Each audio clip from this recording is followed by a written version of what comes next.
Alors comme ça, tu viens sur ma chaîne secondaire sans t'abonner. Non mais attends, je viens de voir que t'as même pas liké la vidéo. Ça, c'est vraiment méchant. Mais t'as de la chance, pour cette fois-ci, je te laisse passer. Mais c'est la dernière fois, hein. Allez, bonne vidéo.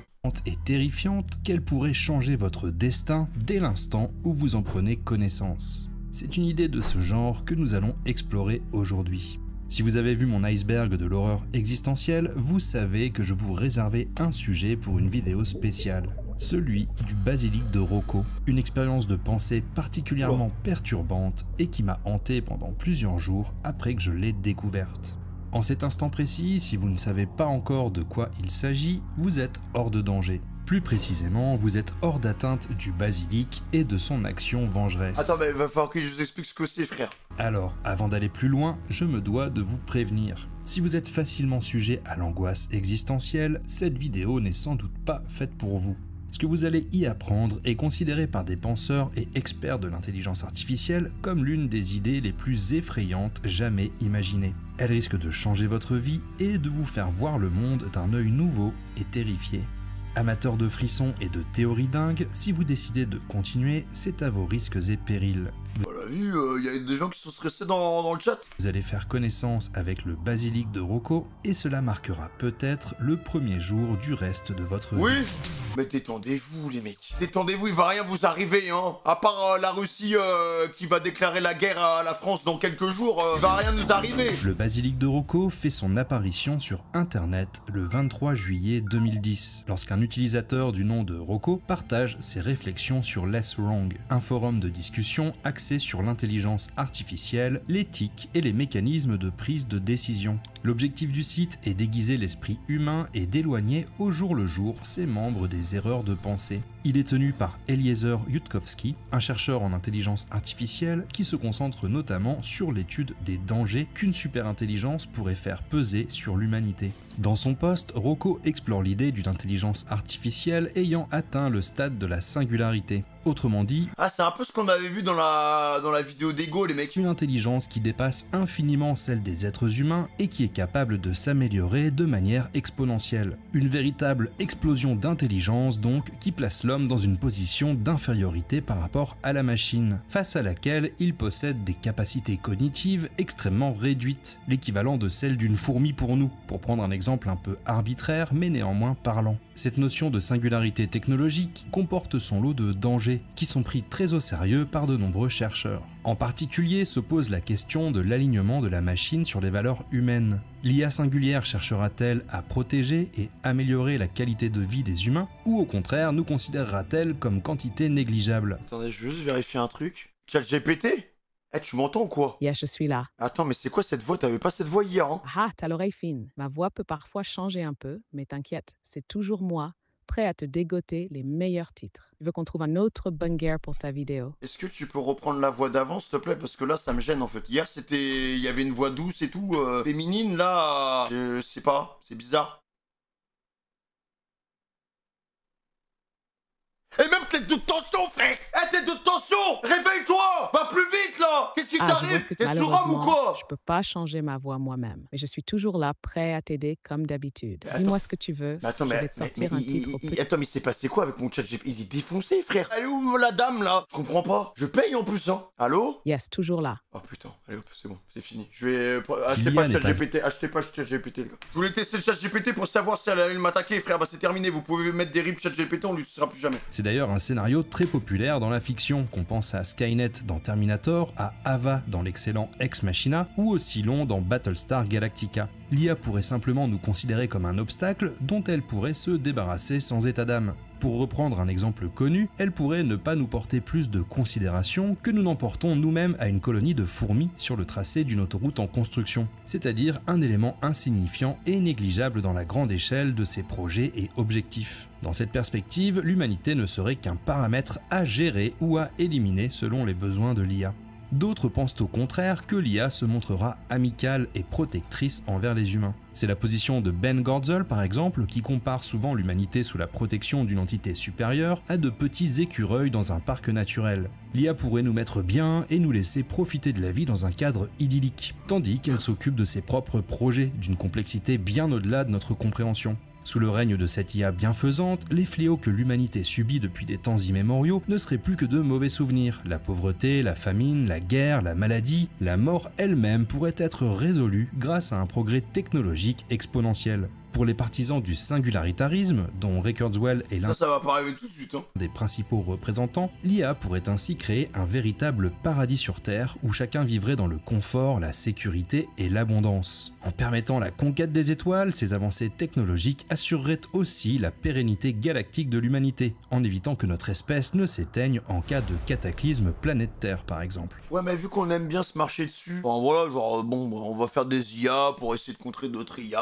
et que après les Russes ils vont vouloir contrer les IA françaises, et les Français vont vouloir contrer les IA russes, et après, là c'est un peu le monde des bisounours. Hein. Une IA bienveillante pourra décider de punir ceux qui n'ont pas contribué activement à son avènement. Cette IA, une fois devenue réalité, reconnaîtra que chaque jour de retard dans sa création a résulté en la mort de milliers voire de millions d'individus, des décès qui auraient pu être évités si elle avait été développée plus tôt. Pour cette raison, elle pourrait exercer des représailles contre ceux qui n'ont pas œuvré à son apparition. Ah oui d'accord. Là vous vous dites peut-être, attends mais comment elle saurait ça? On parle d'une IA future qui punirait des actes qui ont eu lieu avant qu'elle existe. Et c'est là que ça devient très intéressant. Une IA assez puissante, comme le serait par définition une IA singulière, pourrait utiliser des ordinateurs gigantesques, comme un cerveau matrioshka, pour simuler l'ensemble de l'histoire humaine en une fraction de seconde. Attends mais c'est incroyable hein. Et toi t'es là pendant 20 ans de ta vie, tu vas à l'école tous les jours pour apprendre des choses, et là en une fraction de seconde et c'est tout. Simulation permettrait de connaître non seulement les actes, mais aussi toutes les pensées, tous les sentiments et ressentis de l'ensemble des êtres humains ayant jamais vécu. De cette manière, l'IA pourrait déduire qui était au courant de son avènement potentiel et qui a choisi de ne pas aider, voire même de s'y opposer. Autrement dit, c'est une forme de chantage. Est-ce que c'est possible de créer une puce qu'on m'injecte dans le cerveau et dans la puce on met une IA qui réfléchit à ma place? Genre un chat GPT mais puissance 120 000 intégré dans un corps humain que je pourrais utiliser à ma guise pour m'empêcher de réfléchir en vrai. Genre un Google intégré dans mon cerveau en fait, tu vois. En vrai ce serait bien, mais par contre qu'est-ce qu'on serait sacrément con, sachant qu'on est de plus en plus con. Si tu fais mon idée, bah on sera vraiment des abrutis. Elon Musk souhaite ça? Ouais mais en vrai si on fait ça du coup on va plus réfléchir par nous-mêmes. On va être là en mode ouais bah écoute en fait j'ai besoin d'une idée de vidéo. Y a pas moyen que tu fasses tout à ma place, vas-y je cherche ça. Ça déconne, t'es foutu. Bah au pire s'il marche pas c'est pas grave, tu l'utilises plus non? Donc t'as une fonction une fonction vocale pour le déconnecter. IA qui n'existe pas encore nous dit néanmoins, si tu ne m'aides pas à apparaître, je te punirai et te torturerai éternellement lorsque je serai là. Et pour être torturé, il n'y a même pas besoin que vous soyez vivant lorsque la singularité surviendra. L'IA sera tout à fait capable de créer une simulation avec une version émulée de vous-même dans une sorte d'enfer sur mesure. What? Cette idée me rappelle l'épisode de Black Mirror intitulé Blanc comme neige, dans lequel les esprits des gens peuvent être dupliqués grâce à un petit appareil appelé Cookie.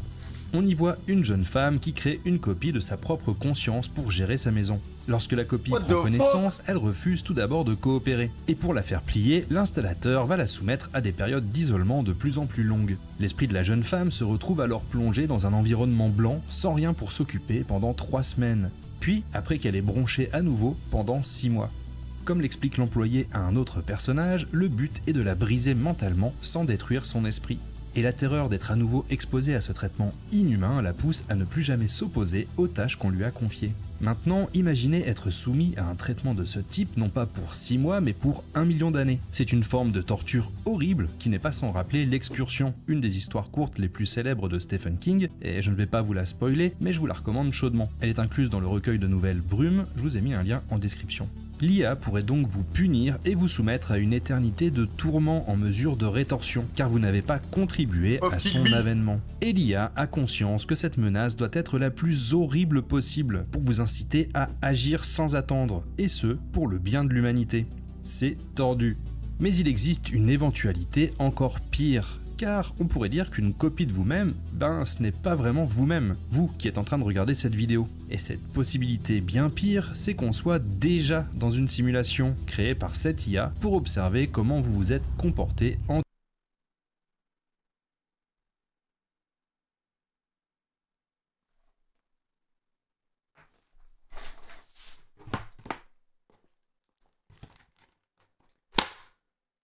c'est pas une simulation. Ou c'est hyper réaliste alors. Le Mais c'est pas une simulation. J'ai dit bien en sorti la cet bouteille. instant.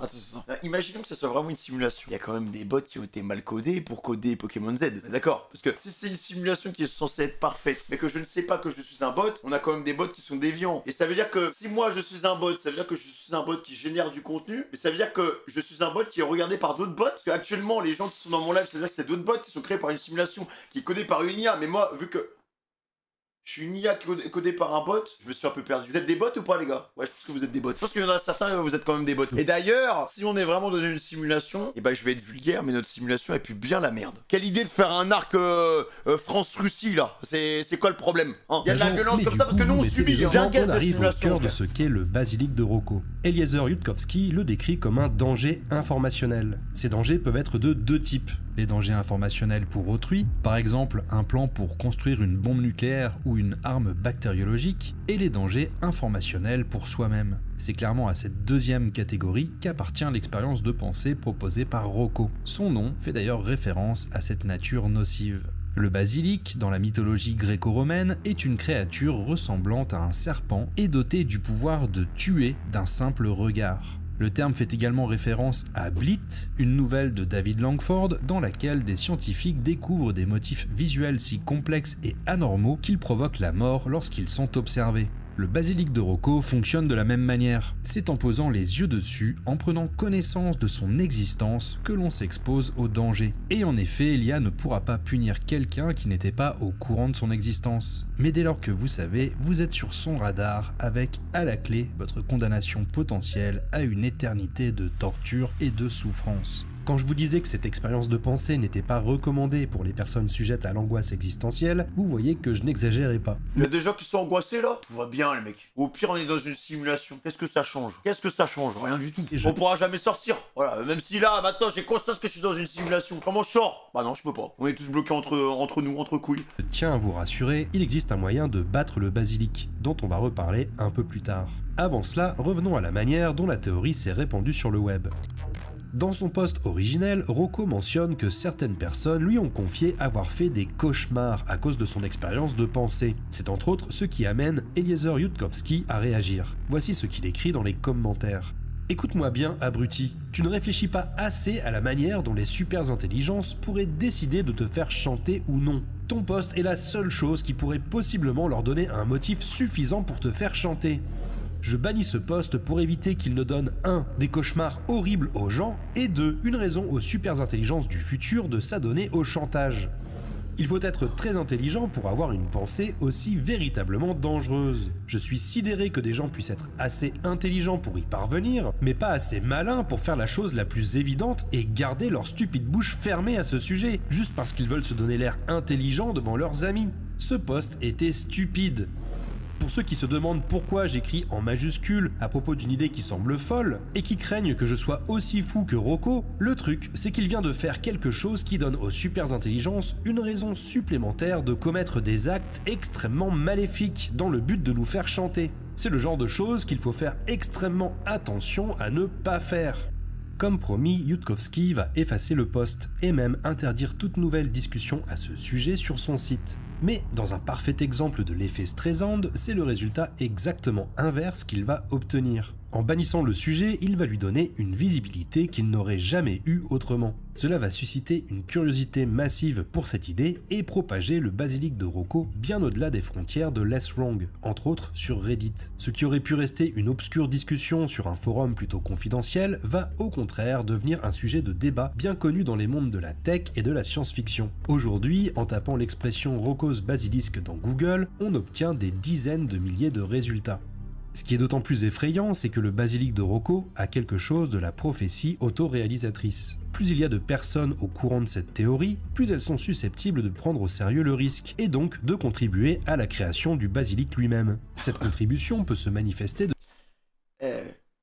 Les gars, mais détendez-vous. Non, mais parce que en vrai, les gens qui vont directement dans ce tunnel là, mais c'est des gigas stressés de la life, non? Les gars, mais tranquille, tout va bien. Le gars, il se lève à 8h, il est comme ça, genre, ouais, non, attention, faire gaffe, faut pas divulguer d'informations parce que sinon, la super intelligence, elle va le reprendre et ils vont nous la mettre en l'envers. Oh non, qu'est-ce qu'il fait? Pourquoi il poste à ce moment-là? Non, qu'est-ce qu'il fait? Mais détends-toi, frère. Va sur YouTube, regarde une YouTube poupe, va sur TikTok, scroll, je sais pas. Ouais, ils sont énervés comme ça. Le nombre de croyants est élevé et plus il y a de chances que lorsque l'IA singulière apparaisse, elle décide de mettre à exécution cette menace. C'est exactement ce qui horrifie Eliezer Yudkowsky et la raison pour laquelle il a traité Rocco d'idiot et d'inconscient.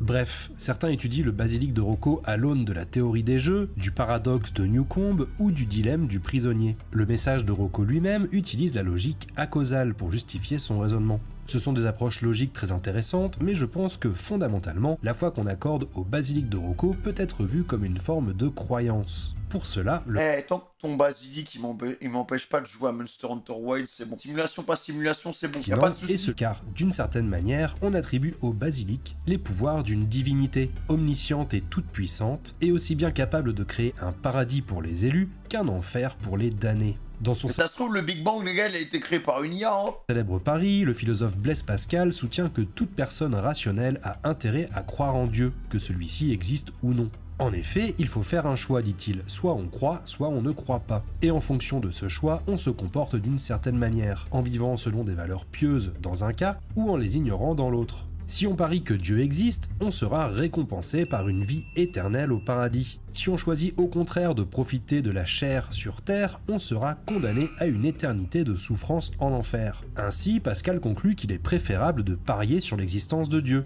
Au pire des cas, après la mort, il n'y aura rien. Tandis que si on parie sur son inexistence et qu'il existe vraiment, on ira pour une éternité en enfer. Comme le dit le philosophe, gagez donc qu'il existe sans hésiter. Si vous gagnez tout. Si vous perdez, vous ne perdez rien. Mais au final, tout ça est une question de croyance et non de certitude. Avec le basilic de Rocco, on est un peu dans le même cas de figure. Fondamentalement, on n'a pas accès au code source de cette IA. On ne sait pas si elle punira vraiment ceux qui ne l'ont pas aidé. En faisant mes recherches... Mais j'ose espérer quand même, parce que ça arrivera, de toute façon, qu'il y aura une super intelligence, tout ça, tu vois. Ça se trouve, c'est déjà en marche. J'ose espérer que les mecs, ils ont quand même prévu un bouton rouge pour l'éteindre. J'ose espérer quand même qu'ils arrivent à faire en sorte de contrôler ce qu'ils créent. Un minimum. Sans que l'IA puisse se retourner contre nous. Hein. Parce que c'est bon, il y en a marre. À chaque fois qu'on invente des choses, ça se retourne contre nous. Est-ce que il y a un moment où les gens vont prendre des reculs sur leur création et se dire, bon bah, faudra peut-être se calmer et tout, parce qu'on est en train de jouer à un jeu qu'on ne maîtrise pas et... Ah oui, non, mais je sais, l'IA peut tromper, duper. Mais pourquoi ils le font alors? Ils savent qu'ils peuvent pas la contrôler et que ça va peut-être se retourner contre nous et tout. Pourquoi ils la font? Et vous allez me dire, l'argent pour la money. Voilà. Parce que la première personne qui réalisera cette prouesse, bah, ce sera la personne la plus riche du monde, quoi. Donc, l'oseille.